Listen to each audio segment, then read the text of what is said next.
একটা প্রশ্ন করি, যদি আজ তোমাকে বলা হয় তোমার জীবন আর 10 বছর বাড়ানো সম্ভব, তুমি কি জানো সেই চাবিটা তোমার নিজের হাতেই আছে?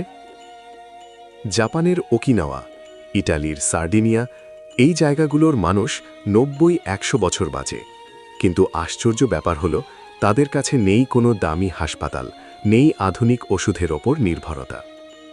তাদের গোপন রহস্য প্রতিদিনের ছোট ছোট অভ্যাস, যেগুলো আমরা প্রতিদিন অবহেলা করি।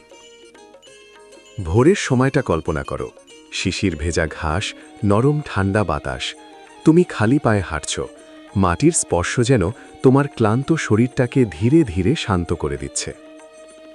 এটা শুধু অনুভূতি না, এটা বিজ্ঞান, আর্থিং, যা তোমার শরীরের ভেতরের প্রদাহ কমায়, মনকে শান্ত করে আর ঘুমকে করে গভীর। আমরা সারা দিন খাই, কিন্তু কখনো কি ভেবেছ তোমার শরীরটাও একটু বিশ্রাম চায়? 12-14 ঘন্টা না খেলে শরীরের ভেতরে শুরু হয় এক অসাধারণ প্রক্রিয়া, অটোফ্যাজি। এটা তোমার শরীরের ভেতরের ময়লা, নষ্ট কোষ সব পরিষ্কার করে দেয়। ভাবো, তুমি বাইরে ঘর পরিষ্কার করো, কিন্তু নিজের শরীরটা কত দিন পরিষ্কার করনি। তুমি কি জানো, পানি শুধু তৃষ্ণা মেটায় না, এটা তোমার শরীরের প্রতিটি কোষের সাথে কথা বলে। সকালে ঘুম থেকে উঠে একটু সময় নিয়ে 2 গ্লাস কুসুম গরম পানি খাও, দেখবে তোমার শরীর যেন নতুন করে শ্বাস নিতে শুরু করেছে। আমরা শরীরের যত্ন নিই, কিন্তু মন? জাপানিরা বলে একিগাই, বেঁচে থাকার একটা কারণ খুঁজে নাও। কারণ তোমার হাসি, তোমার শান্ত মন, এগুলোই তোমার সবচেয়ে বড় ওষুধ। স্ট্রেস এটাই নীরব ঘাতক, যা ধীরে ধীরে তোমাকে ভেতর থেকে ভেঙে দেয়। রাত 10টা থেকে 2টো, এই সময়টাতে তোমার শরীর নিজেকে নতুন করে গড়ে তোলে।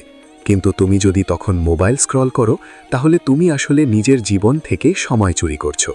একটা অন্ধকার ঘর, নীরবতা আর গভীর ঘুম, এটাই আসল রিচার্জ।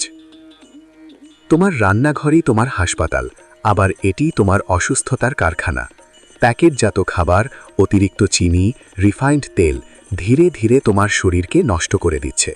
ফিরে যাও সরিষার তেল, লাল চাল, দেশি শাকসবজি আর টক দইয়ের কাছে। তোমার শরীর তোমাকে ধন্যবাদ দেবে। সুস্থতা কোনো একদিনে পাওয়া যায় না, এটা প্রতিদিনের ছোট ছোট সিদ্ধান্তের ফল। আজ তুমি যদি একটা বদভ্যাস ছাড়ো, 10 বছর পর তুমি নিজেই নিজেকে ধন্যবাদ দেবে। আজ একটা সিদ্ধান্ত নাও, ছোট হলেও। কমেন্টে লিখে ফেলো তুমি কোন বদভ্যাসটা আজ থেকেই ছেড়ে দিচ্ছ, কারণ তোমার একটা সিদ্ধান্ত হয়তো আরেকটা জীবন বদলে দিতে পারে।